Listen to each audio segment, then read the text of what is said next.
আমি একদিন অসুস্থ হয়ে যাই, আর আমার স্বামী বোকার মতো তার মধ্যে কোনো রোমান্টিকতা, হাসি আমি কোনোদিন দেখিনি।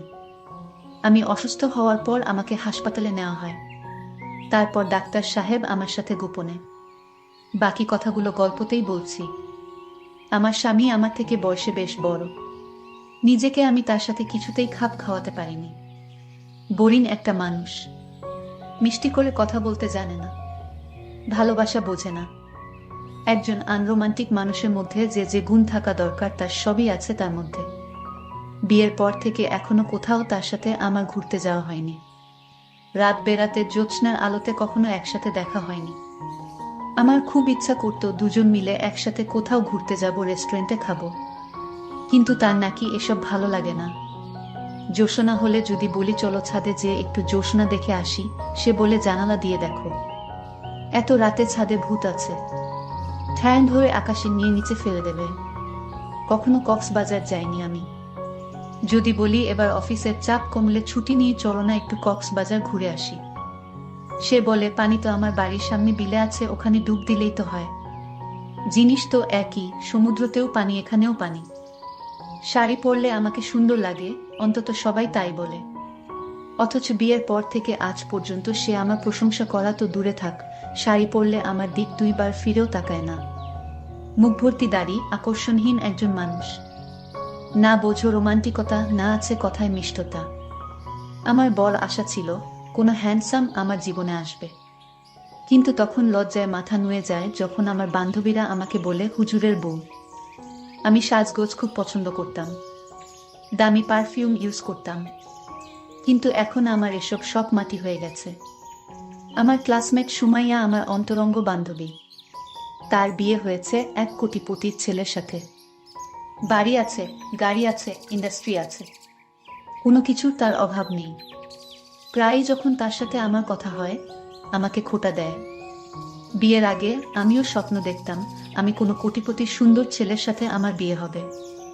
অঢেল সম্পদের মালিক, নিজের গাড়ি আছে, শহরে 3 তলা বাড়ি আছে, যে ঘরে আমি থাকি রাজকীয় এক খাট, শুধু আমার কাপড় চোপড় রাখা এবং সাজগোজের জিনিসের জন্য আলাদা একটা রুম রয়েছে। যত দামি ব্র্যান্ডের পারফিউম রয়েছে সব আমার সংগ্রহে আছে।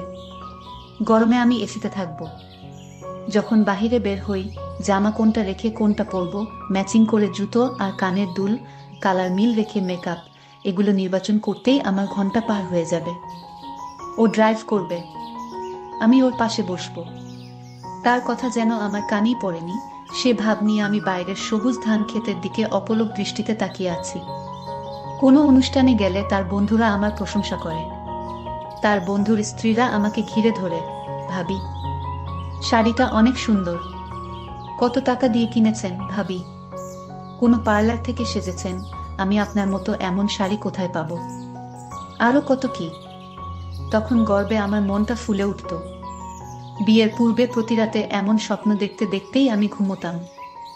বিয়ের পরও অনেক রাতে আমি আমার অতীত স্বপ্নরাজ্যে বিচরণ করতাম, কিন্তু বেসুরে মোটা কণ্ঠের ডাকে আমার স্বপ্ন ভঙ্গ হতো। হিমার মা, ওঠো, ফজরের আয়ান দিয়েছে।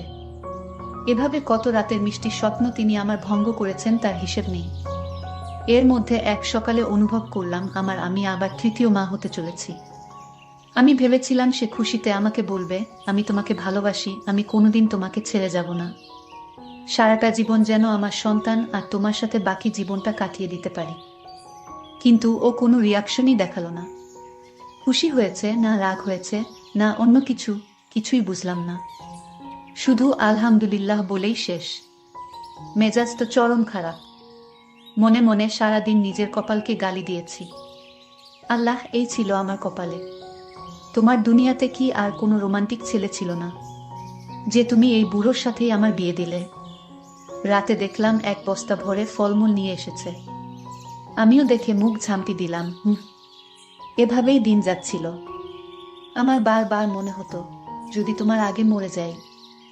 মাঝে মাঝে রাতে ওকে বলতাম, আচ্ছা যদি আমি মরে যাই তাহলে কি তুমি আরেকটা বিয়ে করবে?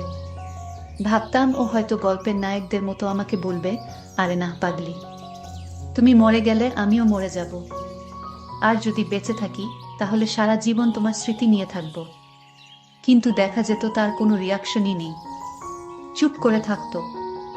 যখন বুঝতাম চুপ করে থেকে ও মৌন সম্মতি দিচ্ছে, তখন লাফ মেরে উঠে বলতাম, বুঝেছি, তুমি তো এটাই চাও যে আমি মরে যাই, যেন আরেকটা বিয়ে করতে পারো। এই বলে তার দিকে পিঠ ফিরিয়ে শুয়ে বাকি রাতটা পার করে দিতাম। দেখতে দেখতে 5 মাস হয়ে গেল। একদিন রুমে আমি একা ছিলাম, বাথরুমে গিয়েছি, হঠাৎ পা পিছলে কম্বের উপর উপুর হয়ে পড়লাম। এখনই মনে হয় আমার জানটা বের হয়ে যাবে। তারপর কিছু সময় অচেতন হয়ে সেখানেই পড়ে রইলাম। কিছুক্ষণ পর যখন হুঁশ ফিরল, শরীরটা খুব হালকা লাগছিল, কিন্তু ওঠার শক্তি পাচ্ছিলাম না। অনেক কষ্টে এটা সেটা ধরে রুমে এসে আবার পড়ে গেলাম। চোখে সব ঝাপসা দেখছি। শাশুড়ি ছিল অন্য রুমে, ডাকতে যাচ্ছি, কিন্তু গলা দিয়ে আওয়াজ বের হচ্ছে না। সবিতা আর নীলুফা ওদের দাদির সাথে ছিল। হঠাৎ নীলুফা রুমে ঢুকে আমাকে দেখে চিৎকার দিয়ে উঠল। বাড়ির সবাই দৌড়ে এলো আমার কাছে। দেখলাম আমার শাশুড়ি ঘর থেকে একটা তোয়ালে নিয়ে আসলেন। আমার মুখ দিয়ে কথা বের হচ্ছিল না। ঝাপসা চোখে দেখলাম লম্বা লম্বা হাত পা, একদম ওর মতো। আমার ছেলেটা তখনও কাঁপছিল। তারপর আস্তে আস্তে ওর কাঁপা থেমে গেল। আমি আবার বেহুশ হয়ে পড়লাম। আমার হুঁশ আসে 5 দিন পর, ঢাকা 28 বেড এর আইসিইউতে। আমি হাসপাতালের বেডে শুয়ে আছি। আমি যেন মরে গিয়েও বেঁচে গেলাম। মনে মনে ভাবলাম, এরকম সংসার থেকে আমি মরে গেলেই ভালো হতো। তখন একজন ডক্টর আমার কাছে আসলো। এসে জিজ্ঞেস করলো, তোমার আপনজন কোথায়? আমি তো কাউকে দেখতে পাইনি। আমি কেঁদে কেঁদে ডক্টর সাহেবকে বললাম, দেখুন, আমার স্বামী আমাকে তেমন পছন্দ করে না। আমার কোনো কথাই সে রাখে না। তার মধ্যে কোনো রোমান্টিকতা নেই, হাসি আনন্দ নেই। আমি এমন একটা লোকের সাথে সংসার করছি। আমি আর পারতেছি না। আল্লাহ হয়তো আমার কপালে এরকম স্বামী পাবো, এটাই লেখা ছিল। ডাক্তার সাহেব দেখতে অনেক সুন্দর। ডাক্তার সাহেব বলল, আপনি এত সুন্দর একটা মেয়ে, তারপরও আপনার স্বামী আপনাকে অবহেলা করে। আপনাকে একটা কথা বলতে চাই, যদি আপনি কোনো কিছু মনে না করেন। আমি বললাম, কি কথা ডাক্তার সাহেব? ডাক্তার সাহেব বলল, আমি আপনাকে বিয়ে করতে চাই। আমি বললাম, এটা কিভাবে সম্ভব? আমি একটা সাধারণ মেয়ে, আর আপনি একজন ডাক্তার, আপনার সাথে আমার বিয়ে, এটা আপনার বাবা মা মেনে নিবে? ডাক্তার বলল, সেটা আমি দেখব, আপনি রাজি থাকলে আমার মা বাবাকে আমি রাজি করাবো। আমি জানতাম না ডাক্তার সাহেব আমার মনের পরীক্ষা নিচ্ছে। আমি বললাম, আপনি ডাক্তার হতে পারেন, কিন্তু আপনাকে বিয়ে করা আমার পক্ষে সম্ভব না। কারণ আমি আমার স্বামীর ঘরে যেভাবে আছি সেইভাবে সারাটা জীবন কাটিয়ে দিতে চাই। কারণ মানুষের জীবনে বিয়ে একবারই হয়। ডাক্তার সাহেব বলল, তোমার স্বামীর কি আছে? একটা ভাঙাচোরা ঘর, নাই টাকা পয়সা, আর আমার কোনো কিছুর অভাব নেই। আপনি চাইলে আমাকে নিঃসন্দেহভাবে বিয়ে করতে পারেন। ডাক্তার সাহেব আর একটা কথাও বলবেন না। আমার স্বামী হয়তো আমাকে ভালোবাসে না, আমার প্রতি তেমন একটা দেখাশোনা করে না, তাতে কি হয়েছে? আমার স্বামী আমার কাছে মহান। ডাক্তার তখন চোখের পানি ছেড়ে বলল, সত্যি তুমি একজন সত্যিকারের নারী। আমি আসলে আপনাকে বিয়ে করতে চাইনি। আপনার মনটাকে পরীক্ষা করছিলাম যে আপনি আপনার স্বামীকে কতটা ভালোবাসেন।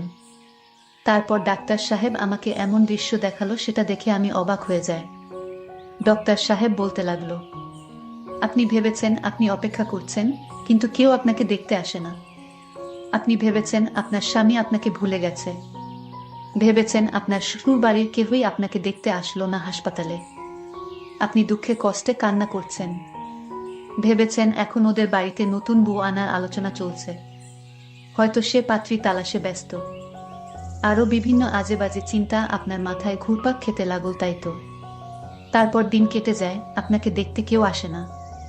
তারপর ডাক্তার সাহেব রাতে একজন ডিউটি নার্স চেঞ্জ করে একজন বয়স্ক মহিলাকে পাঠালেন।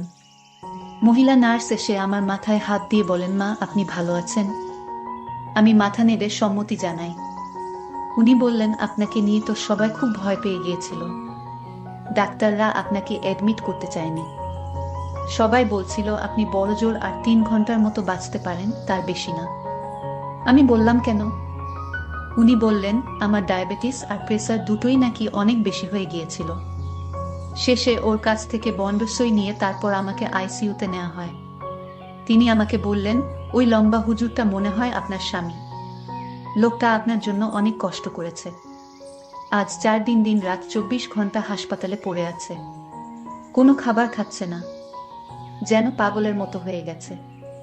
আইসিইউর বারান্দায় সারাক্ষণ বসে থাকে, একবারের জন্যও বাসায় যায়নি। নার্সের কথা শুনতে শুনতে আমার গলা ভারী হয়ে আসছিল। প্রচণ্ড এক আবেগ যেন আমার গলা চেপে ধরছিল। তিনি বলতে লাগলেন, আমরা তো সবাই হাল ছেড়ে দিয়েছিলাম, কিন্তু উনি একবারের জন্যও হাল ছাড়েনি। যখন এখানে আপনাকে এনেছিল উনি খুব কান্নাকাটি করছিল।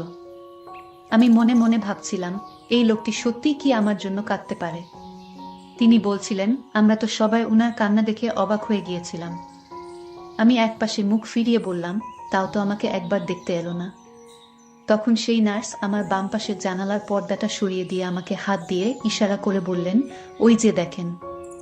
দেখলাম বাইরে ও উস্কো খুস্কো চুলে জানালার দিকে তাকিয়ে দাঁড়িয়ে আছে। পর্দা সরতে দেখে হাত দিয়ে ইশারা করে নার্সকে শুকরিয়া জানালো।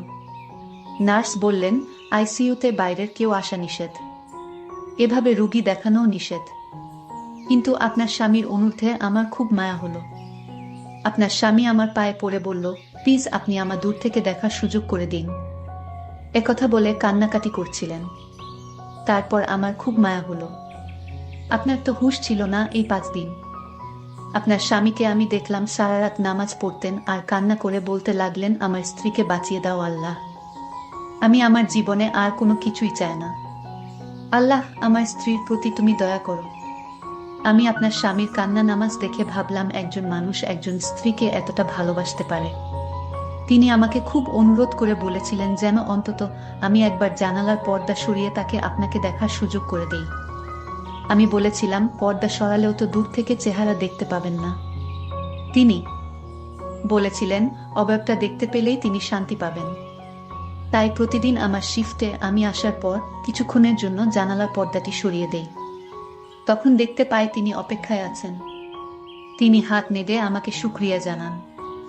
নার্সের কথা শুনতে শুনতে আমার বুক ফেটে যাচ্ছিল। আমি আর নিজেকে নিয়ন্ত্রণ করতে পারলাম না, হাউমাউ করে কেঁদে উঠলাম। তিনি আমাকে এতটা ভালোবাসেন। বাম দিকে কাত হয়ে ওর দিকে তাকালাম। দূর থেকে মনে হলো ও চোখ মুছছে। আর একদিন পর আমাকে রিলিজ দেয়া হলো। কি এক অজানা অনুশোচনায় আমি তার চোখের সাথে চোখ মেলাতে পারছিলাম না। বাসায় ফেরার পর সারাক্ষণ ও আমার পাশে বসে রইল। ও আমাকে খাইয়ে দিত, আমার সব কাজ করে দিত। আমার কাছে মনে হচ্ছিল আমি একটি নতুন জীবন পেয়েছি। আর এই লোকটাকে আমি ভুল বুঝেছিলাম। এরকম স্বামী পাওয়া তো ভাগ্যর ব্যাপার। রাতে যখন সবাই ঘুমিয়ে পড়ল, তখনও আমার পাশে শুয়ে আমার মাথায় হাত বুলিয়ে দিচ্ছিল। আমি বললাম, আমি মরে গেলেই ভালো হতো, আর একটা বউ পেতেন। ও আমার মুখ চেপে ধরে বলল, আর কখনো এমনটা বলবে না। তারপর আমাকে তার সাথে চেপে ধরে হাউমাউ করে কেঁদে উঠল। মনে হচ্ছিল তার চোখের জলে বালিশ ভেজে যাচ্ছে। আমার মনে হচ্ছিল তার চোখের অশ্রুগুলো আমার জীবনটা নতুন করে ধুয়ে পরিচ্ছন্ন করে দিয়েছে। আমি বাসায় ফেরার 2 দিন পর হঠাৎ সুমাইয়া ফোন দিল। ফোন রিসিভ করার পর ওপাশ থেকে তার কান্নার আওয়াজ পেলাম। বললাম, কিরে এতদিন পর, আর তুই কাঁদছিস কেন? সে বলল, 2 মাস হয় তাদের ডিভোর্স হয়ে গেছে। তাকে ডিভোর্স দিয়ে তার শিল্পপতির স্বামী তার অফিসের সুন্দরী পিএসকে বিবাহ করেছে। আসলে ভালোবাসাটা বড় অদ্ভুত। যেটাকে আমরা ভালোবাসা বলি সেটা আসলে ভালোবাসা নয়। আর যেটা ভালোবাসা সেটা আমরা অনুভব করতে পারি না। আমাদের চারপাশে অসংখ্য ভালোবাসা ছড়িয়ে আছে, কিন্তু সেটা আমরা দেখি না। আমি পূর্ণ সুস্থ হবার পর হঠাৎ তিনি রাতে বললেন, আজ পূর্ণিমা, চলো ছাদে যাই, চাঁদের আলো দুজনে বসে গল্প করি। আসলে আমরা দাড়িওয়াল ফুজুরকে বিয়ে করি না। অনেক মেয়ে আছে যার ফুজুর মানুষকে পছন্দ করেন না। আপনাদের মনে হয় ফুজুর মানুষ রোমান্টিক হতে পারে না, রোমান্টিক কথা বলতে পারে না। এটা আপনাদের ভুল ধারণা। আপনি দাড়িওয়ালা ফুজুরকে বিয়ে করবেন, দেখবেন আপনার সংসারে সুখ আসবে। তাই বলে দাড়ি যাদের নেই তাদের বিয়ে করলে যে সংসারে দুঃখ আসবে, সেটাও ঠিক না। তবে যারা দাড়ি রাখে তারা ভালো মনের মানুষ হয়, তাদের ভিতরে রোমান্টিকতা লুকিয়ে থাকে। তাই আপনার স্বামী যেই হোক তাদের কখনো অবহেলা করবেন না। আজকের গল্পটি কেমন লাগলো তা অবশ্যই কমেন্ট করে জানাতে ভুলবেন না। দেখা হবে নতুন কোনো গল্প নিয়ে। সে পর্যন্ত সবাই ভালো থাকবেন। ধন্যবাদ। আমার লেখাপড়া করার খুবই ইচ্ছা ছিল, কিন্তু আমার শাশুড়ি তা চাইতো না। আমি লেখাপড়া করি এটা আমার শাশুড়ি সহ্য করতে পারত না। আর তাই শ্বশুরকে একদিন আমার শাশুড়ি কানে কানে কি যেন বলে। তারপর শ্বশুর আব্বা একদিন আমার সাথে যা করেছিল তা কোনো মেয়ের পক্ষে মেনে নেওয়া সম্ভব না। তাহলে পুরো ঘটনাটি বলি। আপনার মেয়ে পড়াশোনা করতে পারলে আমি কেন পারবো না? নতুন বউয়ের এমন কথা শুনে চমকে যায় শাশুড়ি। তারপর বলে, তুমি এই বাড়ির বউ আর সে এই বাড়ির মেয়ে, তার সাথে নিজের তুলনা করতে গেলে চলবে না বৌমা। আর নতুন বিয়ে হতে না হতেই এমন মুখের উপর কথা বলছো। এখনো দিন বাকি আছে, না জানি তখন কি করবে। ইকরা তখন বলে, যদি পড়াশোনা নাই করতে দিবেন তাহলে বিয়ের আগে কেন বলেছিলেন যে বিয়ের পর মেয়ে পড়াশোনা করতে পারবে? ইকরার শাশুড়ি তখন বলে, এটা তো এমনিতেই মুখের কথা বলেছিলাম। যদি না বলতাম তাহলে কখনো এই বিয়ে করতে না। আর বাড়ির বউদের ঘরে মানায়, কিন্তু বাড়ির বাহিরে মানায় না। ইকরা তখন বলে, মিথ্যা প্রতিশ্রুতি দেওয়া ঠিক না। আপনার মেয়ে যদি এই বাড়িতে থেকে পড়াশোনা করে তাহলে আমাকেও সুযোগ দিতে হবে। আমি তোমাকে আগেই বলেছি বাড়ির বউদের মেয়েদের সাথে তুলনা করতে নেই। ইকরা তখন মুচকি হেসে বলে, আপনিই না বলেছিলেন আমাকে এই বাড়ির মেয়ের মতো রাখবেন? তাহলে কি সবকিছু মুখের কথা ছিল? ছেলের বউয়ের কথায় বিরক্ত হয়ে চলে যায় ইকরার শাশুড়ি, আর বলে, যা বলার অসীমের সাথে বলবে। আমি আর কিছু বলতে চাই না। রাতে অসীম অফিস থেকে বাসায় ফিরলে আজ যা যা হয়েছে সব বলে ইকরা। কথা শেষ হলে অসীম বলে, মা যা বলেছেন সব তো ঠিক বলেছে। তুই এই বাড়ির বউ, এখন এসব পড়াশোনার কথা বলা মানায় না তোমাকে। তোমার সংসার সামলাবে, এখন পড়াশোনা করার প্রয়োজন নেই। ইকরা তখন বলে, আমি পড়াশোনা করতে চাই, আর কিছু না। বিয়ের আগে আমি এই শর্ত দিয়েই তারপর তোমাকে বিয়ে করেছি অসীম। অসীম বলে, তুমি পড়াশোনা করে কি করবে? উচ্চশিক্ষিত হবে, আর বেশি হলেও পড়াশোনা শেষ করে তুমি একটা ভালো চাকরি করবে। এর বেশি তো কিছু না। আমি পড়াশোনা করতে চাই। চাকরি করব নাকি করব না এটা পরে দেখব।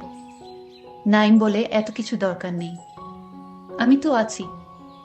এমন তো না যে আমি ভালো কোনো চাকরি করব না। তোমাকে অভাবে রেখেছি। ইকরা তখন চোখের কোণে জল নিয়ে বলে, আমার বড় বোনকেও তার স্বামী একই কথা বলেছিল। আমার বড় বোন আমার থেকেও বেশি মেধাবী ছিল। অভাবের সংসার, বড়লোক পরিবার দেখে এসএসসি পরীক্ষার সময় বিয়ে দিয়েছিল। স্কুলে অনেক সুনাম ছিল, সকল টিচার বলতো হুমায়রা অনেক ভালো ছাত্রী আর মেধাবী ছাত্রী, এই স্কুলে কখনো দেখেনি এমন ছাত্রী।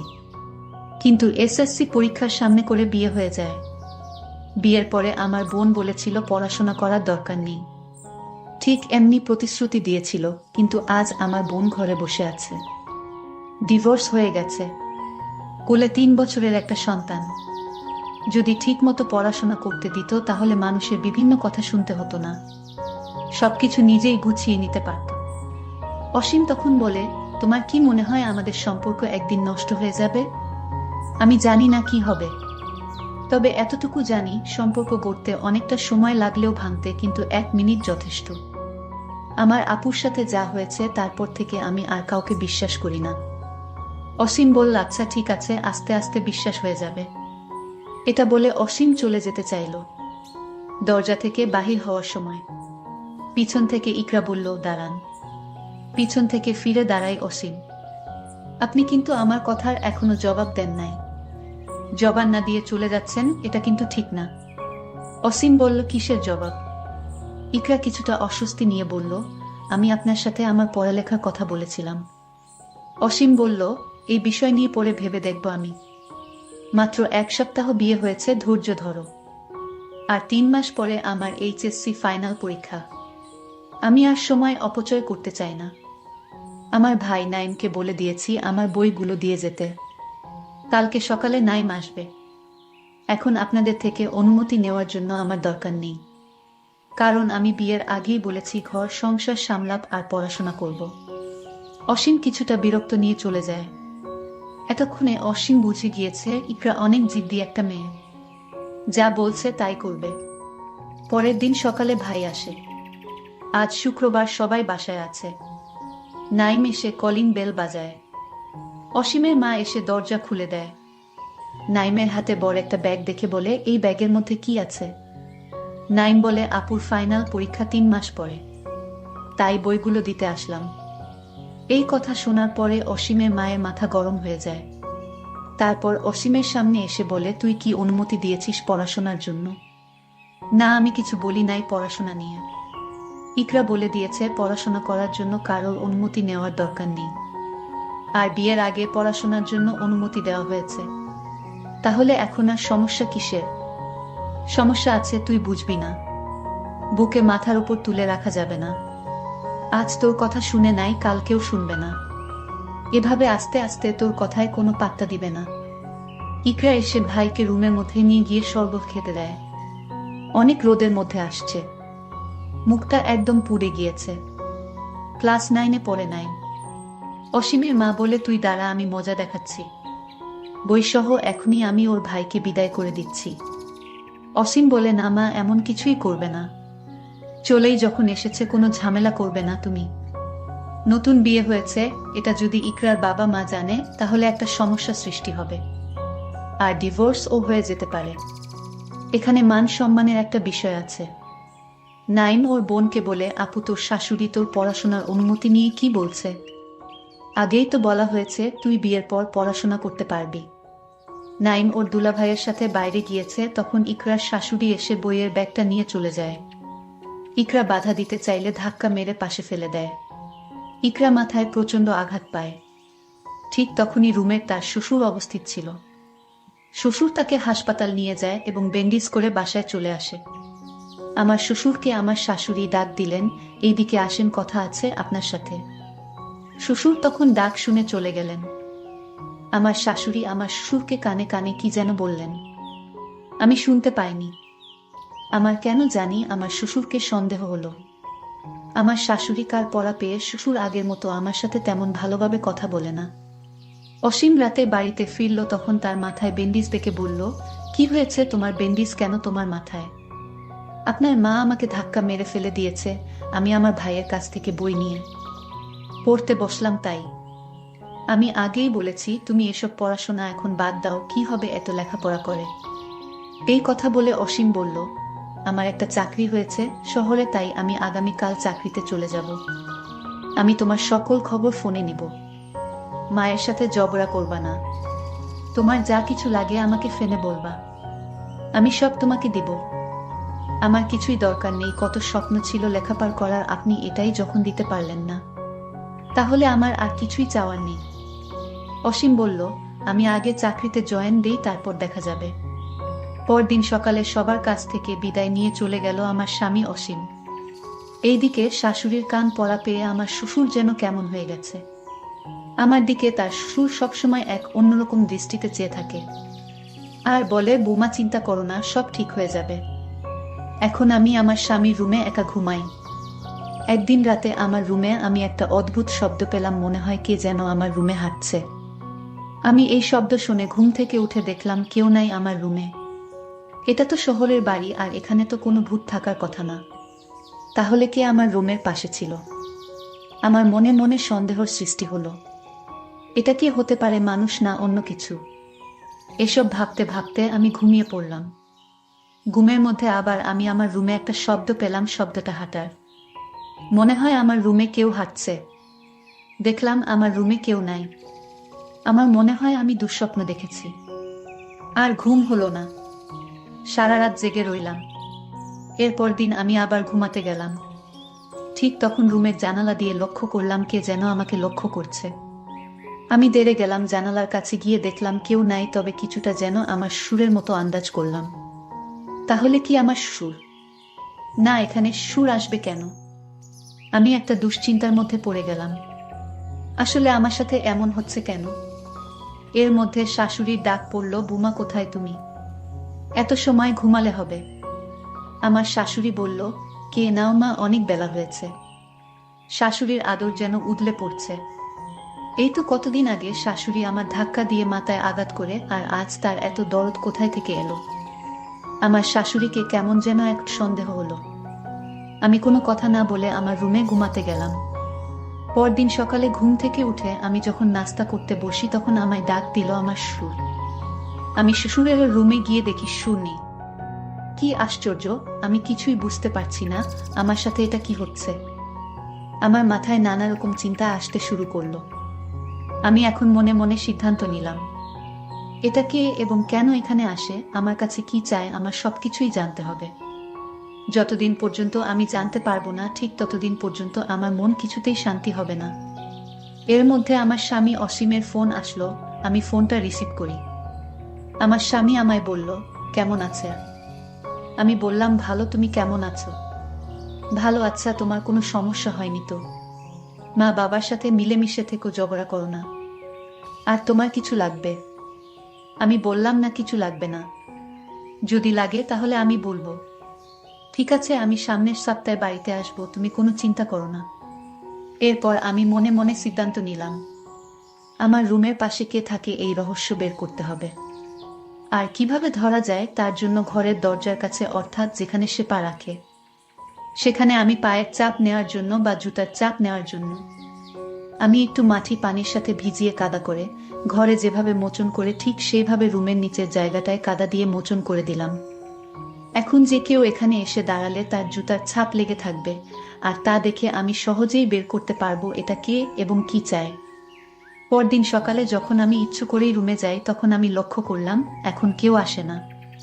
আমি ভাবলাম রাতে হয়তো আসবে, আর তাই রাত পর্যন্ত অপেক্ষা করতে লাগলাম। তার মাথার অংশটা কিছুটা আন্দাজ করতে পারলাম, কিন্তু আমি শিওর না এটা কে। তারপর আমি যখন রুম থেকে বের হই, তখন আমি তার জুতার চাপটা দেখে আমার মাথায় যেন আকাশ ভেঙে পড়ল। দেখলাম আমার আপন ছোট ভাইয়ের জুতার চাপ। তাহলে নাইম এখানে কিভাবে আসবে? আর সে এখানে আসবে কেন? সে তো আমাদের বাড়িতে, এটা তো দেখছি আমার ভাই নাইমের জুতার ছাপ। না, এটা হতে পারে না। আমি ভুল দেখছি না তো? আমি স্বপ্ন দেখছি না তো? আমি আমার প্রত্যেকটা রুমে আমার ভাই নাইমকে দেখলাম এবং তার জুতা খুঁজলাম, কিছুই পেলাম না। আমি এখন কি করব বুঝতেছি না। এই বিষয়টা কি আমার শ্বশুর শাশুড়ির সাথে শেয়ার করা যায়? এক মনে ভাবলাম, না, এখন শেয়ার করব না। তাকে আমার নিজ চোখে দেখতে হবে। আর এটা দেখার জন্য আমি আমার বড় বোনকে বললাম, তুই একদিনের জন্য আমার শ্বশুর বাড়িতে আসবা। আমি একটা মহা দুশ্চিন্তায় পড়ে গেলাম। আমি আপুকে বললাম, তুমি আমার শ্বশুর বাড়িতে আসো, তোমাকে আমার জরুরি দরকার। তুমি কালই আমার স্বামীর বাসায় আসো। বড় আপু বলল, ঠিক আছে, আমি কাল আসছি। পরদিন আপু যখন আসলো, রাতে খাওয়া দাওয়া করে যখন ঘুমাতে গেলাম, তখন সব ঘটনা আমি খুলে বললাম। আপু বলল, নাইম এখানে আসবে কি করে? সে তো আজ 10 দিন ধরে তোর দুলাভাইয়ের বাড়িতে।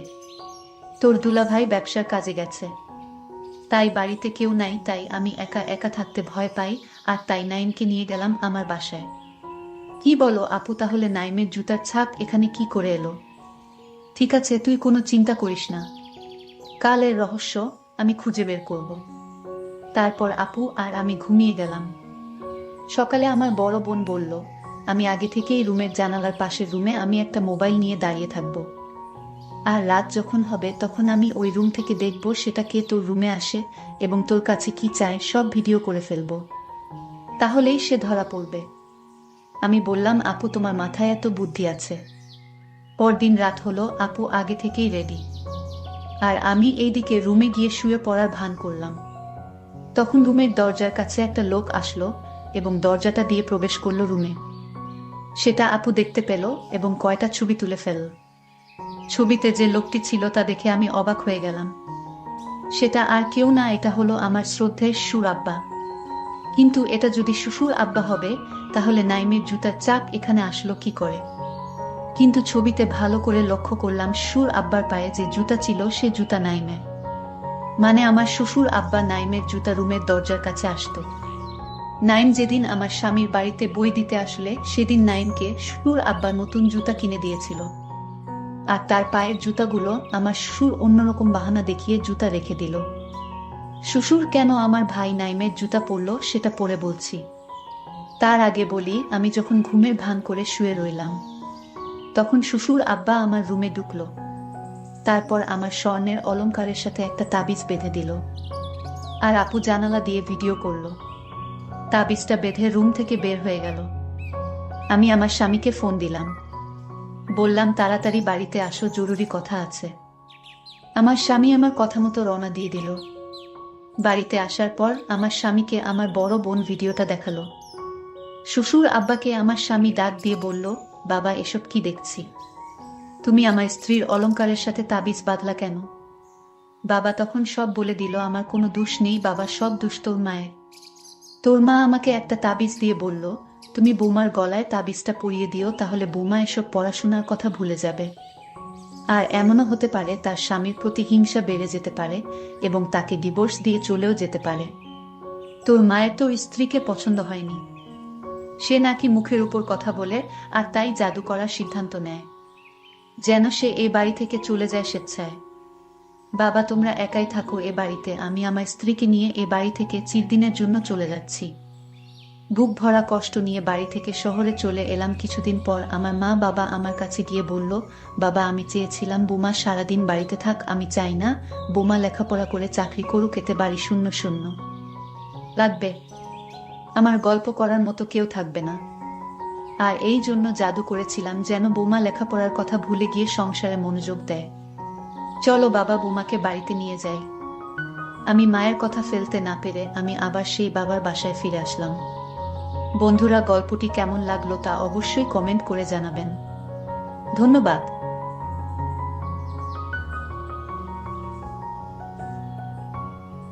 হ্যালো বন্ধুরা, তোমরা সবাই কেমন আছো? আশা করছি সবাই ভালো আছো। আজ তোমাদের এমন একটি গল্প শোনাবো যে গল্পটি শোনার পর তোমাদের মাথা ঘুরে যাবে। তাহলে মূল গল্পটি তোমাদের সাথে শেয়ার করি। আমার স্বামী কয়েকদিন ধরে রোজ সময় পেলেই জানালা খুলে নিচে পাশের বাড়ির উঠানের দিকে তাকিয়ে থাকে। প্রথম প্রথম আমি সেটাকে স্বাভাবিক ঘটনা বলে মনে করে ব্যাপারটা খুব একটা আমলে নিইনি, কিন্তু সেটা যখন আমার চোখের সামনে ঘন ঘন হতে লাগলো তখন আর নিজের কৌতূহল চেপে রাখতে পারলাম না। খুব জানার ইচ্ছে হতে লাগলো ঘটনাটা আসলে কি। আমার স্বামী আশরাফ নিচে তাকিয়ে পাশের বাড়িতে কি এমন জিনিস অমন অপলক দৃষ্টিতে তাকিয়ে দেখে, তা জানতে স্বামীর বিরুদ্ধে আমি তলে তলে গোয়েন্দাগিরি শুরু করলাম। কখন সে জানালার সামনে গিয়ে দাঁড়ায় তাই লক্ষ্য করতে থাকলাম। ইচ্ছে আছে ঠিক তখনই গিয়ে তাকে জিজ্ঞেস করব, কি দেখো অমন করে। এরপর থেকে দুদিন ধরে সে অফিসের কাজে অনেক ব্যস্ত হয়ে পড়ল। তার জন্যই হয়তো জানালার কাছে যাওয়ার সময় পাচ্ছে না সে। আমি যে তাকে নজরে রাখছি তা কিন্তু মোটেই বুঝতে দিলাম না। সেও এই সম্বন্ধে কিছু আন্দাজ করতে পারল না। এ বাড়িটা 3 তলা আর পাশের বাড়িটি হাফ বিল্ডিং, টিনের চৌচালা বিশিষ্ট ঘরবাড়ি। মাঝখানে মোটামুটি ভালোই বড়সড় একটা কাঁচা উঠোন। সেখানে প্রায়ই আমি দেখতে পাই বিভিন্ন ঘরের ভাড়াটিয়ারা বসে গল্প করে সময় কাটায়। শীতের দিনে ভাড়াটিয়াদের বউ ঝিয়েরা ঘরের বাইরে এসে উঠানে রোদ পোহাতে বসে থাকে। 3 তলা থেকে তা ভালো করেই দেখতে পাওয়া যায়। পাশের বাড়ি হলেও এ বাড়ি ও পাশের বাড়ির মধ্যে রাত আর দিন তফাৎ। ওখানে সব নিম্নবর্গের মানুষ বসবাস করে, আর এখানে সমাজের উঁচু শ্রেণীর মানুষ। যার পর নাই তাদের ও আমাদের সমাজ এক হলেও অঘোষিতভাবে তা আলাদা। নয়তো এ বাড়ির সবাই পাশের বাড়ির মানুষদের এড়িয়ে চলতেই বেশি পছন্দ করে। এ বাড়ির মানুষ ও বাড়িতে যায় না বললেই চলে, কিন্তু ও বাড়ির অনেক ভাড়াটিয়া ঠেকাবে ঠেকায় এ বাড়িতে মাঝে মাঝে আসে। আর পাশের বাড়ির মালিক তিনি থাকেন ঢাকায়। তিনি অবশ্য এ বাড়ির মালিকের অনাত্মীয় হলেও আত্মীয়ের অধিক অধিকার রাখেন। সপ্তাহ খানেক পরে হঠাৎ করে একদিন আমার সামনে সুযোগ এসে গেল। আশরাফকে দেখলাম জানালার কাছে দাঁড়িয়ে আছে। সেই অবস্থায় তাকে দেখে কাছে গিয়ে জিজ্ঞেস করলাম, কি গো তুমি নিচের দিকে তাকিয়ে প্রতিদিন কি দেখো? আমার স্বামী স্বাভাবিকভাবে বলে, কই কিছু না তো। আমি তার কথা বিশ্বাস করতে পারলাম না। পুরুষ মানুষের চোখ দুটি কিসের দিকে বেশি আকৃষ্ট হয় তা তো আর আমাকে কারো বলে দিতে হবে না, আমি তা ভালো করেই জানি। তাই স্বামীর সরল কথা আমি এত সহজে মেনে নিতে পারছি না। অবশ্য পাশের বাড়িতে অমন কেউ নেই যে আমাকে টেক্কা দিতে পারে, আর ওরা তো অনেক দিন ধরেই সেখানে আছে। আগে তো কখনো এমন স্বভাব ছিল না আমার স্বামীর। তবে হঠাৎ করে কি এমন দেখার জিনিস গজালো সেই বাড়িতে, তা আমাকে জানতেই হবে। মনে মনে ভাবলাম, নিশ্চয়ই নিচের সেই বাড়িতে দেখার মতো কিছু একটা অবশ্যই আছে, নইলে প্রতিদিন সে একই রুটিন মেনে চলছে কেন। সেদিন থেকে আমার স্বামী জানালার কাছে কম যায়। আমিও তাই সবসময় একটা চোখ সেদিকেই রাখি, কিন্তু এখন আর ওকে জানালার কাছে বেশি যেতে দেখি না। বুঝতে পারলাম বোকামি করে ফেলেছি। জিজ্ঞেস না করে পিছনে দাঁড়িয়ে উকি দিয়ে দেখলেই সব আমার কাছে পরিষ্কার হয়ে যেত। এখন আমার স্বামী নিশ্চয়ই সাবধান হয়ে গেছে। তাকে ধরা এখন কি আর আমার পক্ষে এত সহজ হবে? জানি সেই রকম কিছু হলে মোটেই সহজ হবে না, কিন্তু আমিও হাল ছাড়বার পাত্রী নই।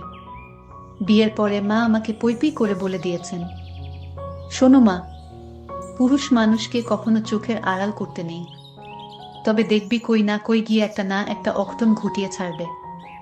মায়ের কথাটি কিন্তু আমি কখনো ভুলি না। এই পুরুষ মানুষগুলো বড়ই অদ্ভুত, কখন কি করে বসে তার কোনো গ্যারান্টি নেই। তাই আমিও ভালো মতো সাবধানে থাকি।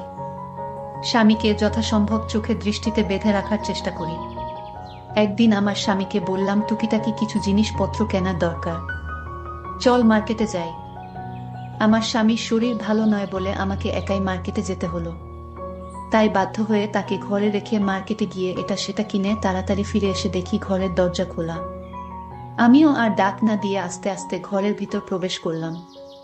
এদিক সেদিক খুঁজে তাকে সন্দেহ করা জায়গায় গিয়ে খুঁজে পেলাম। জানালার শিক ধরে পাশের বাড়ির দিকে অপলক দৃষ্টিতে তাকিয়ে আছে সে। আজ আর আগে সেই ভুল করলাম না। চুপিসারে তার পিছনে গিয়ে নিচে উকি দিয়ে দেখলাম দুজন দুজনের দিকে অপলক দৃষ্টিতে তাকিয়ে আছে। আরে পাশের বাড়ির উঠানের মাঝখানে দাঁড়িয়ে আছে। আমি আসার সাথে সাথেই সে পালিয়ে গেল, আর আমার স্বামী তার দিকেই অমনভাবে তাকিয়েছিল। বাহিরে কি ছিল, মানুষ না অন্য কিছু, তা আমি কখনোই দেখতে পারিনি। আর একটু আগে এলে হয়তো দেখতে পেতাম। আমি মনে মনে ভাবলাম কি ভুল করেছি, আর একটু আগে এলেই সব পরিষ্কার হয়ে যেত। কিন্তু আজ আর সেই সুযোগ হয়নি। হঠাৎ একটা দৃশ্য দেখে আমার মাথাটা চক্কর দিয়ে উঠল। আশরাফের গায়ে পড়ে যাচ্ছিলাম প্রায়, কিন্তু জানালার শিক ধরে নিজেকে সামলিয়ে নিলাম। তাই দেখে আশরাফ চমকে উঠে জিজ্ঞেস করে, তুমি কখন কোনো সময় এলে? দরজাকে খুলে দিল। আমি বললাম, তুমি কোনো কথা বলবে না আমার সাথে? নিচে তাকিয়ে দেখলাম নিচের উঠানে এখনো নির্লজ্জের মতো জানালা দিয়ে তুমি কি এমন দেখছো? তার চোখে মুখে ভয়ের ছাপ স্পষ্ট দেখতে পাচ্ছি আমি। ওদিকে তাকিয়ে চোখের জল ফেলে বললাম, জানি না তিনি শুনতে পেলেন কিনা, তবে আমার মুখ ও বলার ভাব দেখে নিশ্চয়ই বুঝতে পেরেছেন। আমি তাকে সন্দেহ করা শুরু করলাম। আমার মন থেকে কিছুতেই সন্দেহর ভারটা সরাতে পারছি না। সেখানে সন্দেহ ছাড়া কিছুই ছিল না আমার স্বামী আমাকে অনেক বোঝানোর চেষ্টা করলেন, কিন্তু আমি তার কোনো কথা শুনতে রাজি হলাম না। সেদিন থেকে 1 সপ্তাহ ধরে দুইজন দুই রুমে থাকি। স্বামীর সব কাজ নীরবে করে যায়, কিন্তু কথা বলতে মন চায় না। ভাবি আমার স্বামীর এমন স্বভাব, আমি কখনো স্বপ্নেও তা ভাবতে পারি না। আমি আমার স্বামীকে অনেক ভালোবাসি। সে মানুষটা মোটেও খারাপ নয়, হয়তো চোখের নেশায় পড়ে গিয়েছিল, কিন্তু জানালা দিয়ে আমি তো কিছুই দেখতে পেলাম না। তাহলে আমার স্বামী জানালা দিয়ে কি এমন দেখে? আমার সন্দেহ মনে লেগেই থাকলো। এখন আর কতদিন ধরে জানালার ধারে কাছেও যায় না সে। হয়তো নিজের ভুল এখন সে বুঝতে পেরেছে। আর আমি বা নিজের স্বামীকে শুধু শুধু একা দোষী ভাবছি কেন? ভাবলাম একদিন গিয়ে কয়েকটি কথা ওনাকে ভালো করে শুনিয়ে আসব। কিন্তু কাকে শোনাবো এই কথা? বলবো এভাবে আমার স্বামীর দিকে তাকিয়ে না থেকে নিজের মানুষটার দিকে নজর দিক, কিন্তু আমি কাকে বলবো সেই কথা? আমি তো কাউকে দেখতে পাইনি। আমি যদি শিওর কাউকে দেখতে পারতাম তাহলে এই কথাগুলো সেই মানুষটাকে বলা যেত। কিন্তু আমি ভাবলাম ওই বাড়িতে মহিলারা আছে, তাদেরকে এই কথাগুলো বলে আসি। কিন্তু মনে মনে ভাবলাম একজনকে সরাসরি না থেকে তাকে শুধু সন্দেহ করা ঠিক না। আর আমি যে কথাগুলো বলতে ভাবছিলাম তাও তো বলা ঠিক হবে না, কারণ আমি তো কাউকে দেখতেই পাইনি। যদি কাউকে ধরা যেত তাহলে হয়তো কথাগুলোর আগেই বলতাম। যাই হোক, আমি আমার স্বামীর সাথে ঝগড়া করলাম, কিন্তু যেহেতু সরাসরি কাউকে দেখতে পাইনি, সেহেতু স্বামীর সাথে ঝগড়া করার কোনো মানে হয় না। আমি ভাবলাম যেদিন নিজ চোখে দেখতে পারবো সেদিন হবে বোঝাপড়া। আজ মনে মনে সিদ্ধান্ত নিলাম স্বামীর সাথে ঝগড়া মিটিয়ে ফেলব। তাই আয়নার সামনে দাঁড়িয়ে নিজেকে গুছিয়ে নিলাম। আশরাফ বসে বসে টিভি দেখছে। আমি তো তার সাথে কথা বলি না, তাই টিভিতে এটা সেটা দেখেই সে এখন সময় কাটায়। আর সকাল হলে তো অফিসে যাওয়ার ব্যস্ততা শুরু হয়ে যায়। নিজেকে আয়নার সামনে ভালো করে আরো একবার দেখে নিয়ে তারপর ড্রয়িং রুমের দিকে এগিয়ে গেলাম। ভাবছি হঠাৎ করে পিছন থেকে হাত দিয়ে তার চোখ দুটি ধরে চমকে দিব। ড্রয়িং রুমে টিভি চলছে, কিন্তু আশরাফ সেখানে নেই। সে জানালার কাছে গিয়ে দাঁড়িয়ে আছে। আমি তাকে সেখানেই পিছন থেকে চোখ বেঁধে তাকে চমকে দিয়ে বললাম, আর ঝগড়া নয়। কিন্তু হঠাৎই আশরাফ পকেট থেকে কিছু একটা বের করে জানালা দিয়ে নিচে ছুঁড়ে দিল। আমি তৎক্ষণাৎ জিজ্ঞেস করলাম, তুমি কি ছুঁড়ে দিলে? চিঠি, মানে প্রেমপত্র। আশরাফ আমার দিকে তাকিয়ে বলে, কিছু না। তবে হিমা, তোমার মাথাটা শীঘ্র নষ্ট হতে চলেছে। বাজে চিন্তা বাদ দাও। আমি তার কথা বিশ্বাস না করে কাছে গিয়ে নিচে তাকিয়ে কাউকে দেখতে পেলাম না। ভাবলাম আমার চোখের ভুল হবে হয়তো। আশরাফকে বললাম, আমি ঠিক করেছি আজ থেকে তোমার সাথে আর ঝগড়া করব না। তুমিও আমার মনে কষ্ট লাগে এমন কাজ করো না প্লিজ। আশরাফ হেসে বলে, ঠিক সিদ্ধান্ত নিয়েছ। আমি কখনোই এমন কাজ করব না কখনো, যাতে তুমি কষ্ট পাও। সেদিন আমরা অনেক জায়গায় ঘুরতে গেলাম, কিন্তু পরদিন জানালার কাছে একটা 1000 টাকার নোট পড়ে আছে দেখে তুলে নিলাম। বুঝতে পারলাম কালকে আশরাফ জানালা দিয়ে তবে টাকা ছুঁড়ে মেরেছে। তাড়াহুড়ো করে একটা হয়তো পড়ে গিয়েছিল। টাকাটা তুলে নিয়ে রেখে দিলাম। রাতে বাসায় ফিরে এলে 1000 টাকার নোটটি আশরাফের হাতে দিয়ে বললাম, সকালে পেলাম জানালার কাছে পড়েছিল। আশরাফ বলল, তুমি পেয়েছো, তোমার কাছেই রেখে দাও। আমি টাকাটা ওর হাতে তুলে দিয়ে বললাম, আমার এই মাসের হাত খরচের টাকা প্রায় সবই জমা হয়ে আছে। আশরাফ আর কিছু না বলে টাকা পকেটে ঢুকিয়ে নেয়। মাসখানেক ভালোই কাটলো আমাদের, কিন্তু হঠাৎই সবকিছু যেন তাসের ঘরের মতো ভেঙে পড়ল। আমি শুধু দেখে কষ্টই পেলাম, কিছু করতে পারলাম না। প্রতিদিনের মতো ঘরের টুকিটাকি জিনিসপত্র গুছাতে গুছাতে হঠাৎ সেই জানালার কাছে গিয়ে দাঁড়িয়ে পড়লাম। নিচের দিকে চোখের দৃষ্টিটা না চাইতেও চলে গেল। এমন দৃশ্য নিজের চোখে দেখতে হবে তা কল্পনাও করতে পারিনি আমি। আমার স্বামী একটা বয়স্ক মহিলার ঘরে প্রবেশ করছে এবং তাকে কিছু টাকা পয়সা দিয়ে চলে আসছে। কেউ দেখার আগেই আমি জানালা থেকে মুখটা সরিয়ে নিলাম। আমি ভাবলাম, আমার স্বামী তো কিছু হয় না, এই মহিলার তাহলে আমার স্বামী তাকে টাকা দিল কেন? আমি কিছুই বুঝতে পারছি না। আজকে এই দৃশ্য দেখতে পেয়েও আমার মাথা চক্কর দিয়ে উঠল না। এর কারণ হলো, ওই মহিলাটিকে আমার জানা নেই। আমার স্বামীকে জিজ্ঞেস করলাম, আশরাফ, তুমি তো বলেছিলে তোমার মনে কথা আমার কাছে বলবে। বিয়ের আগে তুমি আমায় কথা দিয়েছিলে তুমি আমার সাথে তোমার সকল কথা শেয়ার করবে। তাহলে আজ জানতে চাই, এই মহিলাটিকে যার দিকে তুমি তাকিয়ে থাকো সে তোমার কি হয়? আমি আমার স্ত্রীকে বললাম, আমার প্রতি তোমার বিশ্বাস আছে, যদি থাকে তাহলে এই প্রশ্ন আমাকে আর দ্বিতীয়বার করবে না। কেন করব না? আমাকে তোমার বলতেই হবে উনি কে, ওনার সাথে তোমার কিসের সম্পর্ক। এই কথা বলার সাথে সাথেই আমার স্বামী আমাকে একটি জোরে চড় মারে। আমি চোখের পানি ধরে রাখতে পারিনি, আমি কান্না করতে লাগলাম। আমার স্বামী তখন বলল, আমার চোখের আড়াল হয়ে কান্না করো। যে স্ত্রী তার স্বামীকে বিশ্বাস করে না তার প্রতি আমার কোনো দায়িত্ব নেই, তার দুঃখ বুঝার দরকারও আমার। আমার স্ত্রী তখন বলল, এই সংসারে আমি আর থাকতে চাই না। খুব স্বাভাবিকভাবেই নিচে নেমে এলাম। তারপর পাশের বাড়ির ভিতরে প্রবেশ করে সেই ঘরের সামনে এসে দাঁড়ালাম। নিজেকে একটু সামলিয়ে নিয়ে দরজা ধাক্কা দিলাম, দরজাটা খোলাই ছিল। দেখতে পেলাম আমার স্বামী কতগুলো টাকা সেই মহিলার হাতে দিয়ে বলছে, এই টাকাগুলো রাখো, শেষ হলো আমাকে জানিও, আমি তোমার জন্য আবার টাকা নিয়ে আসব। তোমার ওষুধ যা লাগে কিনে নিও। আমার মাথায় একটা কথাই সারাক্ষণ ঘুরপাক কাটছে, সেই মহিলাকে আমার স্বামী টাকা দেয় কেন? তার সাথে কিসের সম্পর্ক? আমার মনকে আমি কিছুতেই বুঝাতে পারছি না। আমার মনের সন্দেহ লাগলো, তাহলে কি ওই মহিলার সাথে? না, আমি কিছুই ভাবতে পারছি। আমি আর এই সংসারে থাকবো না। আমি আমার বাবার বাড়ি চলে এলাম। কিন্তু আমার বাবা জিজ্ঞাসা করলো, কিরে মা, তুই হঠাৎ চলে এলি যে? আমি বললাম, বাবা, আমি আর আমার স্বামীর বাসায় যাব না। আমি আমার স্বামীকে ভুলে যেতে চাই। বাবা আমায় বলল, কি হয়েছে মা, আমায় বলো দেখি সমাধান করা যায় কিনা। কিন্তু আমি বললাম, তোমার জামাইয়ের কথা মুখে আর উচ্চারণ করবে না। ওকে আমি আর দেখতে চাই না। ও আমাকে মিথ্যা কথা বলে আমাকে বিয়ে করেছে। আমার সাথে ভালোভাবে কথা বলে না। আমি কোনো কথা জিজ্ঞেস করলে কোনো উত্তর দেয় না। বাবা বলল, মা, আমার মনে হয় তোর কোথাও ভুল হচ্ছে, কারণ আমার জামাইবাবু এমন হওয়ার কথা না। আমি যতটুকু জেনেছি, তোরে ভালোবেসে বিয়ে করার কারণে তার বাবা তোর স্বামীকে তেজ করেছিল, কারণ তোর শ্বশুরে আগে থেকেই বউ ঠিক করে রেখেছিল। কিন্তু সে কথা তোর স্বামী মেনে নেয় না।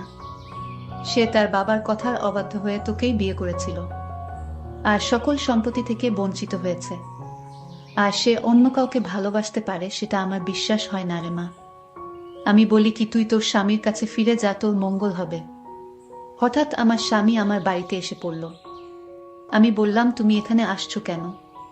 আমার কাছে আর কি চাও? তোমার তো ওই মহিলাই আছে দেখাশোনা করার জন্য। আমার স্বামী রাগান্বিত হয়ে আবার আমাকে জুড়ে একটা চড় মারে। আমার স্বামী তখন কান্না করে বলতে লাগলো, আমার সাথে আসো, আজ দেখাবো ওই মহিলার সাথে আমার কিসের সম্পর্ক। কেন জানালা দিয়ে আমি ওই মহিলাকে দেখতাম, আর মাঝে মাঝে ঘরে গিয়ে টাকা দিয়ে আসতাম। সেই মহিলা আজ লাশ হয়ে পড়ে আছে। চলো আমার সাথে। আমার স্বামীর কথায় আমার স্বামীর সাথে চলে আসলাম। এসে দেখি সাদা কাপড় পরা অবস্থায় মহিলাটি কাঠিয়ায় শুয়ে আছে। আমার স্বামী চিৎকার করে বলল, আমি যে মহিলাটিকে জানালা দিয়ে দেখতাম, আমি যার ঘরে গিয়ে মাঝে মাঝে টাকা দিয়ে আসতাম। তুমি ভেবেছ ওই মহিলার সাথে আমার কিসের সম্পর্ক? আমাকে তোমার সবসময় সন্দেহ হতো।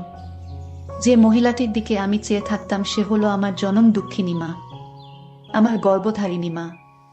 সেই আর কেউ নয়, আমার মা, আমার আম্মা, যে আমাকে কুলেপিঠে করে লালন পালন করে মানুষ করেছে।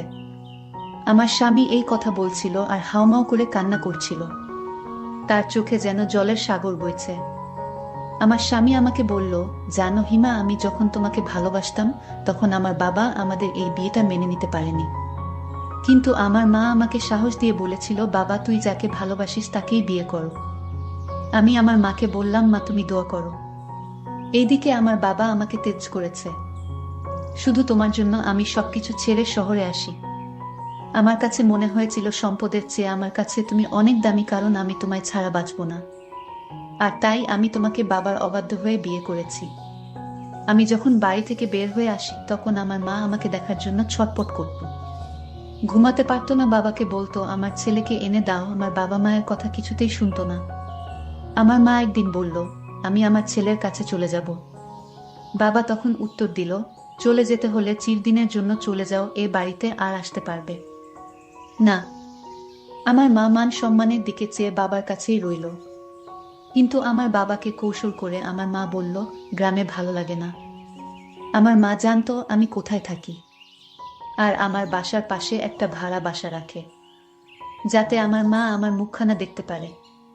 আমার মা ওই উঠোনে প্রতিদিন দাঁড়িয়ে থাকতো, আর আমি জানালা দিয়ে দেখতাম আমার মায়ের চাঁদ মুখ। আর আমার মুখটাও আমার মা ভালো করে দেখতে পেত। এই জন্য আমি জানালার দিকে তাকিয়ে থাকতাম আমার মাকে দেখার জন্য। এটা কি আমার অপরাধ? আর তুমি আমাকে অযথা সন্দেহ করতে। একদিন আমার মা ইশারায় বলল মায়ের ঘরে যেতে। মায়ের শরীরটা তেমন ভালো ছিল না, বাবাও ঔষধ কিনে দিত না তেমন একটা। আমি মায়ের ঘরে প্রবেশ করে আমি আমার মাকে কিছুদিন পর পর টাকা দিয়ে আসতাম। মাকে টাকা দেয়া কি আমার অপরাধ? যিনি আমাকে জন্ম দিয়েছেন, এই পৃথিবীর আলো বাতাস দেখিয়েছেন। আজ আমার মা আর নেই। আমার মা গতকাল মারা গিয়েছে, আজও তার লাশটা দাফন করিনি, কারণ তোমার ভুল ভাঙানোর জন্য। তখন হিমা কান্না করতে করতে বলে উঠল, আমি তোমাকে অযথা সন্দেহ করতাম, আজ আমার ভুল ভেঙে গেছে। তুমি মায়ের জন্য যা করেছ তাতে আমি অনেক খুশি। আর দয়া করে আমাকে মাফ করে দাও। জানি এই ভুলের মাফ হয় না, তাও তোমার কাছে মাফ চাইছি। তুমি মাফ না করলে যে আল্লাহ আমাকে মাফ করবে না। আমার স্বামী আমাকে মাফ করে দিলেন আর মায়ের দাফন করলেন। পরিশেষে একটা কথাই বলবো, তোমরা কখনো মাকে ভুলবেন না, মায়ের মনে কষ্ট দিবে না। বন্ধুরা, আজকের বাস্তব জীবনের গল্পটি কেমন লাগলো তা অবশ্যই কমেন্ট করে জানাইবা। ভালো থেকো সবাই, ধন্যবাদ।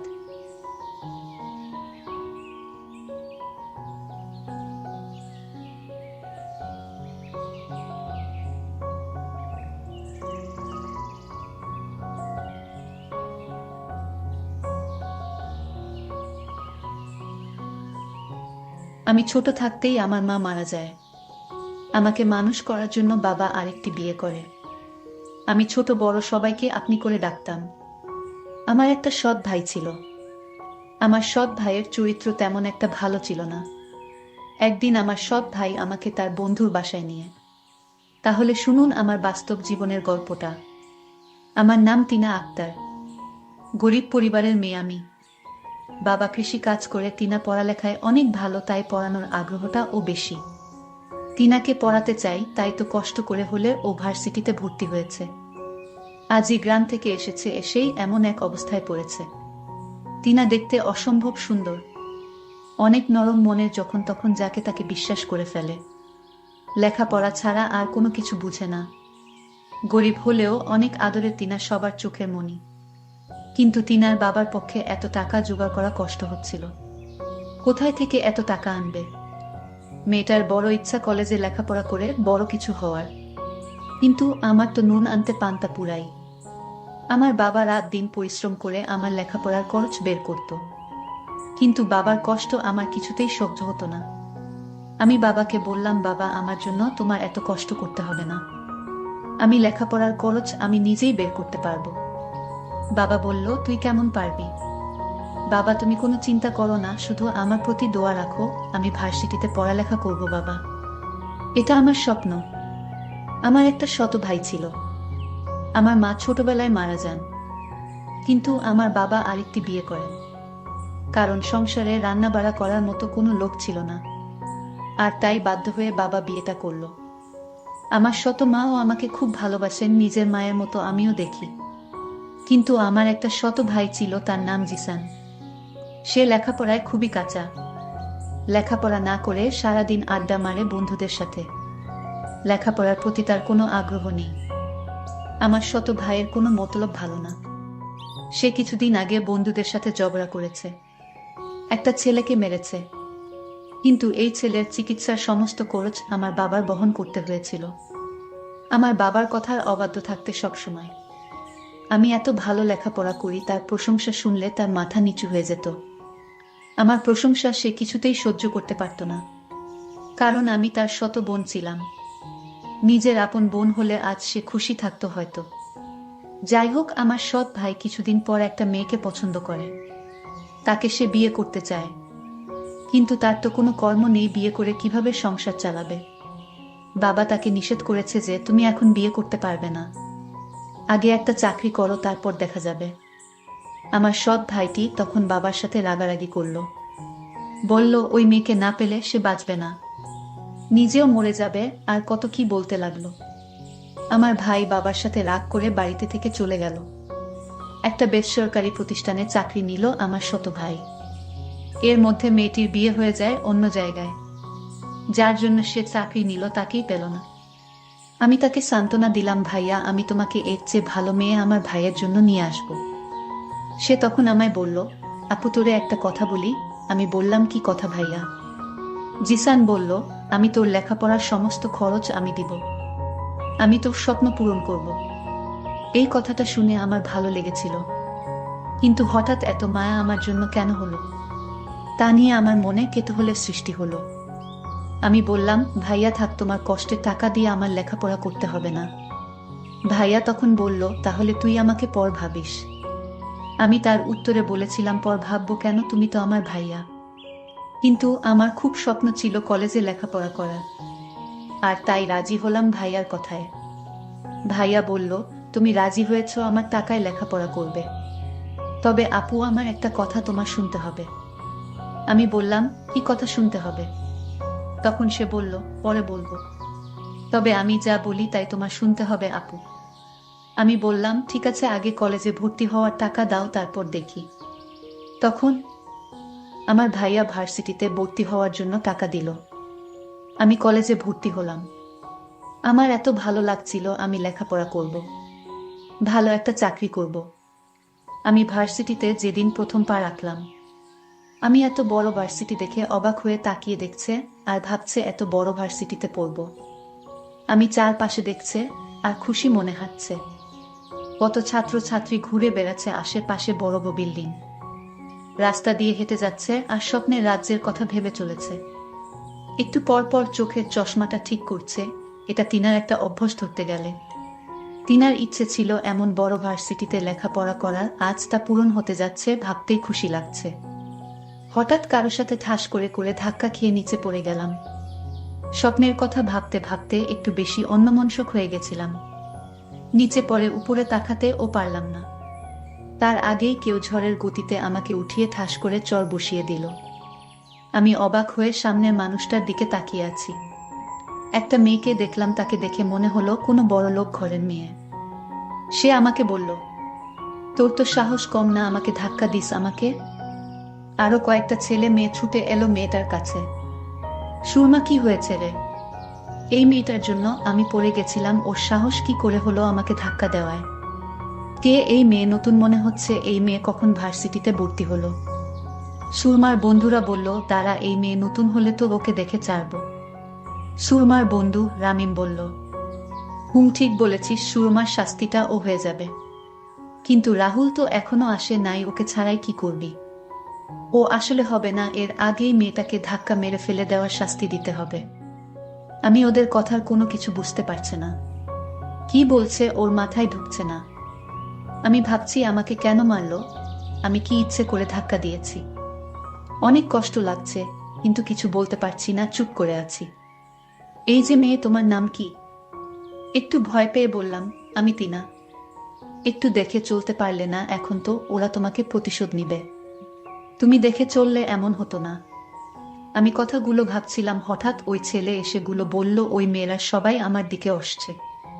দেখে আবার তাদের কাছে চলে গেল। এত জোরে থাপ্পড় দিয়েছে, আবার আমাকে মারবে কেন? সবাই আমার কাছে এসে নাম কি, বাড়ি কোথায়, কিসে পড়ি সব জিজ্ঞেস করতে লাগল। তারপর আমাকে গান গাইতে বলল। আমি গান পারি না বলাতে আমাকে কানে ধরিয়ে রেখেছে। এদিকে সিয়াম আজ একটু দেরি করে ভার্সিটিতে এসেছে। এসেই দেখে সবাই ভিড় করে দাঁড়িয়ে আছে। সিয়াম আসার সাথে সাথে সবাই ভিড় কমিয়ে চলে গেল, আর সব মেয়েরা হা করে তাকিয়ে আছে, কারণ সিয়াম হচ্ছে ভার্সিটির সবার সিনিয়র।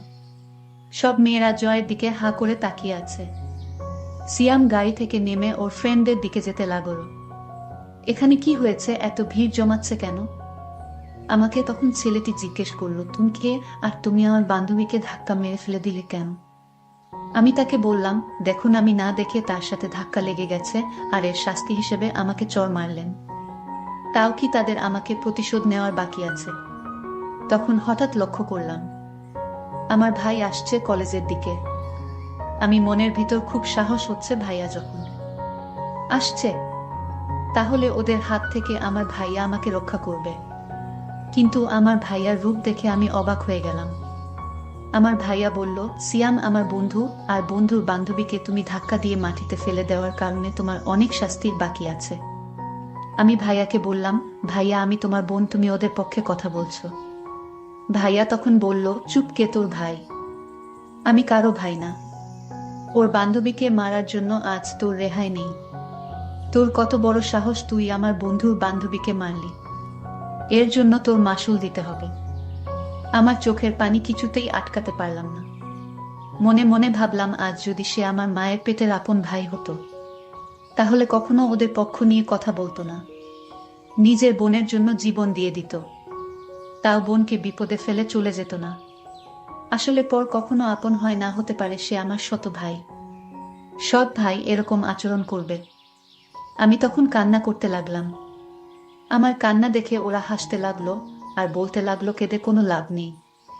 আমার ভাই হঠাৎ বলল, আমার সাথে চলো। আর ওরা বলল, আজ তুই বেঁচে গেলি তোর ভাইয়ার জন্য। ভাইয়া বলল, আমি তোকে টাকা দিয়ে কলেজে ভর্তি করিয়েছি, সেই টাকার কথা কি ভুলে গেছ? আমি বললাম, কি করতে হবে আমাকে বলো। আমি তোকে নিয়ে আমার বন্ধুর বাসায় যাব। আমি বললাম, বন্ধুর বাসায় কেন? জিসান বলল, আমি তো আগেই বলেছি তুই আমাকে কোনো প্রশ্ন করবি না। আমার সব কথা তোর শুনতে হবে। ভাইয়া বলেছি, আজ আমার মনটা ভীষণ খারাপ, কারণ আমি আজ প্রথম ভার্সিটিতে এসে যে অপমানিত হয়েছি। আমি আজ কোথাও যাব না। অন্যদিন বলিস তোর বন্ধুর বাসায় গিয়ে আসবো নে। আমার ভাইয়া তখন খুব রাগান্বিত হয়ে বলল, এখন বলেছি, এখনই যেতে হবে। আমি ভাইয়াকে বললাম, ভাইয়া প্লিজ, আমার খারাপ লাগতেছে, আমি আজ তোর সাথে কোথাও যেতে পারবো না। এই কথা বলতেই আমাকে একটা জোরে চড় মারে ভাইয়া। আমি কান্না করে বললাম, ভাইয়া তুই চড় মারলি। আমার আপন ভাই হলে আমাকে এভাবে মারতে পারতো না। ঠিক আছে, আমি যখন তোর কাছ থেকে টাকা নিয়ে ভুল করেছি, তাহলে এই ভুলের প্রায়শ্চিত্ত আমার দিতে হবে। ভাইয়া নামক পাষাণ মানুষটি বলল, গাড়িতে উঠ। আমি কোনো কিছু না বলে চুপচাপ গাড়িতে উঠে পড়লাম। তারপর সে আমাকে তার বন্ধুর বাসায় আমাকে নিয়ে গেল এবং বলল, আমি তোরে এখানে কেন এনেছি জানিস? আমি বললাম, কেন আনলে এখানে? তখন একটা বয়স্ক লোককে আমাকে দেখিয়ে বলল, ওই লোকটিকে বিয়ে করতে হবে তোর। ভাইয়া বলল, ওই যে মানুষটিকে দেখতে পাচ্ছিস ওর সাথে তোর বিয়ে দিব। আমি বললাম, এটা কোনো দিন সম্ভব না। ভাইয়াকে বললাম, ভাইয়া আমার একটা পছন্দ আছে, আর সেই পছন্দের উপর তুই জোর চালাতে পারিস না। ভাইয়া তখন বলল, বসে বসে আমার বাবার সব টাকা শেষ করেছিস তুই। আমার বাবা আমাকে তেমন একটা ভালোবাসে না, শুধু তোর জন্য। আর তাই তোকে আর সহ্য হচ্ছে না। তোর জন্য আমি বাবা আমার প্রতি তেমন নজর রাখে না, ভালোবাসে না, শুধু তোর কথা ভাবে। তাই আমি মনে মনে ভেবেছি তোকে ওই লোকটার সাথে বিয়ে দিয়ে দিব। লোকটা অনেক টাকার মালিক, একটু বয়স বেশি, আর কি? বয়স বেশি হলে সমস্যা কি? আর আমি ওই লোকটার কাছ থেকে টাকা নিয়ে তোরে কলেজে ভর্তি করিয়েছি। আমিও অনেকদিন যাবত তার কাছ থেকে টাকা নিয়ে চলেছি। আমি তখন ভাইয়াকে বললাম, এই লোকের সাথে আমার বিয়ে দিলে আমার জীবনটা শেষ হয়ে যাবে। ভাইয়া প্লিজ। ভাইয়া তখন বলল, আমি কোনো চাকরি করিনি, চাকরি আমার মিথ্যা বানানো নাটক ছিল। আমি তখন আমার ভাইকে একটা থাপ্পড় মেরে বললাম, এই তোর প্ল্যান ছিল। আমি কোনো মতে এখান থেকে পালিয়ে আসলাম। বাবার কাছে কান্না করে সব বলে দিলাম। বাবা তখন আমায় সান্ত্বনা দিয়ে বলল, আজ তোর মা বেঁচে থাকলে এমনটা হতো না। তোর ভাই টাকার কাছে বিক্রি হয়ে গিয়েছে। যে ভাই টাকার লোভে পড়ে নিজের বোনকে একটা বয়স্ক লোকের সাথে বিয়ে দিতে চায়, সে তো ভাই না। তোর ভাই নিজের স্বার্থের জন্য তোকে কলেজে ভর্তি করলো। ও দিন দিন ও আরো অভদ্র হয়ে যাচ্ছে। আমি বাবাকে বললাম, বাবা তুমি ওকে এখন কিছু বলো না, ওকে ভালো করার দায়িত্বটা আমার হাতে তুলে দাও। ওকে কিভাবে ভালো করতে হবে তা আমার জানা আছে। আজ যদি আমি ওর আপন বোন হতাম তাহলে আমার সাথে এই নাটকটা করতে পারতো না। বন্ধুরা, সময়ের স্বল্পতার কারণে আজকের গল্পটি শেষ করতে পারিনি, এই জন্য সবার কাছে আন্তরিকভাবে দুঃখিত। এর পরের পার্ট আগামীকাল আপলোড দেওয়া হবে। সেই পর্যন্ত সবাই ভালো থাকবেন। ধন্যবাদ।